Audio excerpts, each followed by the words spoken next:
Selamat pagi pemirsa, liputan berita pagi kembali hadir menyapa Anda pada hari ini.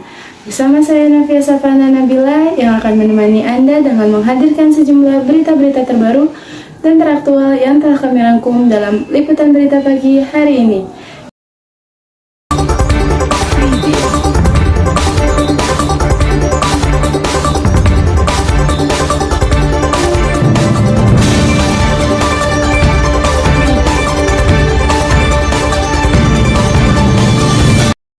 Berita pertama datang dari dunia olahraga, yaitu pebulu tangkis Indonesia. Grecia Poli yang telah mengumumkan bahwa ia resmi pensiun sebagai atlet nasional bulu tangkis Indonesia dalam acara seremoni yang bertajuk Testimonial Day Grecia Poli yang berlangsung pada hari Minggu tanggal 12 Juni 2022 di Istora Senayan, Jakarta. Acara ini dihadirkan oleh beberapa tokoh penting serta atlet yang merupakan rekan dari Grecia Poli. Rangkaian acara yang berlangsung bercampur dengan penuh tawa pada laga eksibisi dan haru pada saat momen pidato penutup perjalanan karir di perbulu tangkisan profesional seorang Grecia Poli. Acara Testimonial Day Grecia Poli dibuka dengan penampilan dari penyanyi Indonesia Raisa dan dihadiri oleh Ketua Umum PBSI Agung Firmansyah Putra, Ketua Menpora Zainuddin Amali, Ketua NOC Indonesia Raja Sabta Oktohari. Selain itu, ratusan supporter yang menghadiri Istora Senayan juga menjadi saksi momen seremoni gantung raket Grecia Poli, serta sejumlah atlet bulu tangkis Indonesia maupun atlet bulu tangkis dari negara lain ikut serta dalam acara Testimonial Day ini, yang mana atlet tersebut berpartisipasi dalam laga eksibisi di mana terdapat 3 pertandingan yang berlangsung dalam laga eksibisi ini. Mengenai perjalanan seorang Grecia Poli, pebulu tangkis ini pertama kali bergabung bersama tim nasional bulu tangkis Indonesia pada tahun 2003. Ia kerap dipasangkan mulai dari Jonovita, Meliana Jauhari, Vita Marisa, Nitya Krisinda Maheswari, hingga Apriani Rahayu. Beberapa pencapaian selama perjalanannya telah ia dapatkan. Di antaranya, ia berhasil mendapatkan 14 gelar dalam BWF Tour, seperti menjadi juara French Open 2017, juara Thailand Open 2018, juara India Open 2019, juara Indonesia Master 2020. Grecia juga sukses menjadi juara di ajang multi-event mulai dari Asian Games pada tahun 2014, disusul SEA Games tahun 2019, dan pada tahun 2021, Grecia Poli bersama Apriani Rahayu berhasil mencetak sejarah baru untuk Indonesia sebagai juara Women's Double Olimpiade Tokyo 2020. Suasana Istora berubah menjadi haru ketika dalam acara penutup Testimonial Day Grecia Poli menyampaikan pidatonya dengan mencurahkan seluruh perasaannya dan ucapan terima kasih kepada seluruh pihak yang telah memberikan dukungan. Ia mengenang betapa banyak suka duka yang telah ia lewati selama 30 tahun berkarya di dunia perbulu tangkisan. Dan untuk terakhir kalinya, ia kibarkan bendera merah putih serta ia mengelilingi Istora Senayan untuk berpamitan dengan keluarga serta rekan-rekannya. Ia mengucapkan perpisahan kepada Apriani Rahayu, pasangan terakhir ia dipasangkan sebagai Women's Double sebelum ia memutuskan untuk pensiun sebagai Grecia Poli, seorang atlet bulu tangkis Indonesia. Grecia pensiun dengan status sebagai salah satu pemain bulu tangkis terbaik yang pernah dimiliki oleh Indonesia. Terima kasih Grecia untuk setiap pencapaian yang telah kau raih untuk bangsa Indonesia. Beralih dari dunia olahraga, berita selanjutnya datang dari Presiden Joko Widodo yang bertolak ke 4 negara. Presiden Jokowi akan datang ke Munich, Jerman untuk menghadiri konferensi tingkat tinggi KTT G7. Setelah itu, Jokowi akan memulai misi perdamaiannya ke negara Ukraina dan negara Rusia. Selanjutnya, Jokowi juga akan berkunjung ke negara Uni Emirat Arab guna melanjutkan kembali pembahasan kerjasama ekonomi dan investasi antara Indonesia dengan Uni Emirat Arab. Dalam keterangan Presiden Indonesia sebelum keberangkatan, ia menyampaikan bahwa kunjungan ke Jerman dalam rangka menghadiri KTT G7 yang diselenggarakan pada 26 hingga 28 Juni 2022. KTT G7 merupakan pertemuan tahunan negara G7 yang beranggotakan Amerika Serikat, Inggris, Italia, Jepang, Jerman, Kanada, dan Perancis. Indonesia hadir sebagai negara mitra G7 sekaligus pemegang presidensi G20. Pada pertemuan G7 ini, Jokowi juga akan melakukan pertemuan bilateral dengan sejumlah pemimpin negara yang hadir.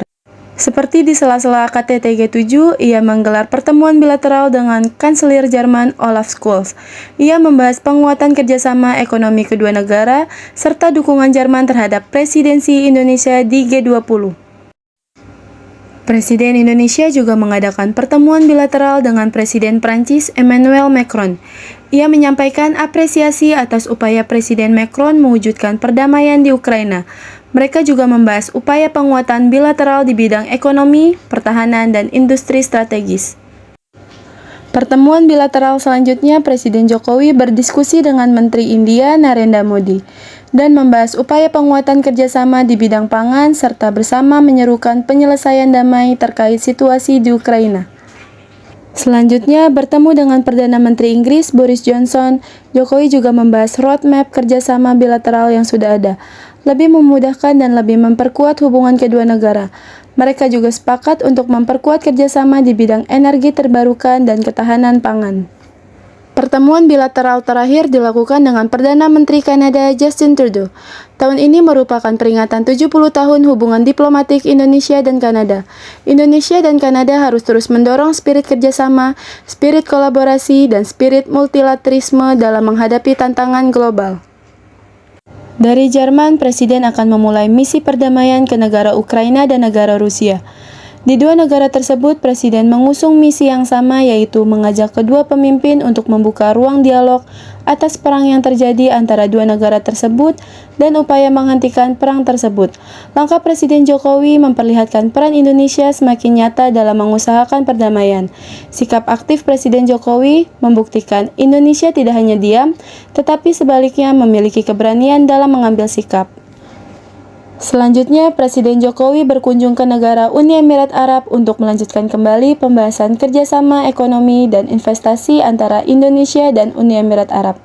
Kunjungan ini bukan hanya penting bagi negara Indonesia, tetapi juga penting bagi negara-negara berkembang untuk mencegah rakyat negara berkembang dan berpenghasilan rendah jatuh ke jurang kemiskinan ekstrim dan kelaparan. Berita selanjutnya datang dari kota Jakarta yang baru saja berulang tahun, di mana malam puncak rangkaian acara hari ulang tahun ke-495 digelar pada hari Sabtu tanggal 25 Juni 2022 di Jakarta International Stadium, Jakarta Utara. Acara malam puncak yang bertajuk Malam Puncak Jakarta Hajatan ke-495 Jakarta Global City berlangsung sejak pukul 15 sampai dengan 21 waktu Indonesia bagian Barat. Berikut berita selengkapnya. Pemprov DKI Jakarta membuka secara gratis bagi masyarakat yang ingin memiliki tiket masuk acara Malam Puncak yang bertajuk Malam Puncak Jakarta Hajatan ke-495 Jakarta Global City. Acara ini dimeriahkan oleh artis-artis papan atas asal Indonesia, nama-nama band seperti Wali, Ungu, dan Padi Reborn pun hadir di atas panggung. Sementara penyanyi solo seperti Reza Artamevia, Mahalini, Saikoji, dan Lea Simanjuntak pun tampil di hadapan penonton dengan suara emasnya. Sementara itu, Pemprov DKI Jakarta juga menyediakan sarana transportasi umum gratis bagi masyarakat yang hadir dalam acara tersebut. Dalam hal ini, Dinas Perhubungan menyediakan sejumlah transportasi mulai dari Transjakarta hingga bus sekolah gratis dari dan menuju Jakarta International Stadium, Jakarta Utara. Transjakarta telah menyiapkan 100 unit bus yang mulai beroperasi pada pukul 13 sampai 24 waktu Indonesia Barat.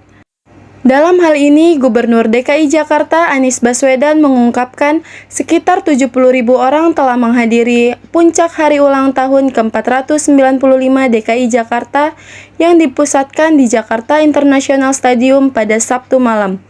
Ia berkata, kali ini yang hadir 70.000 warga Jakarta. Malam ini adalah malam kami merayakan perjalanan Jakarta, kata Anies saat menyampaikan sambutan pada puncak HUT DKI Jakarta di stadion.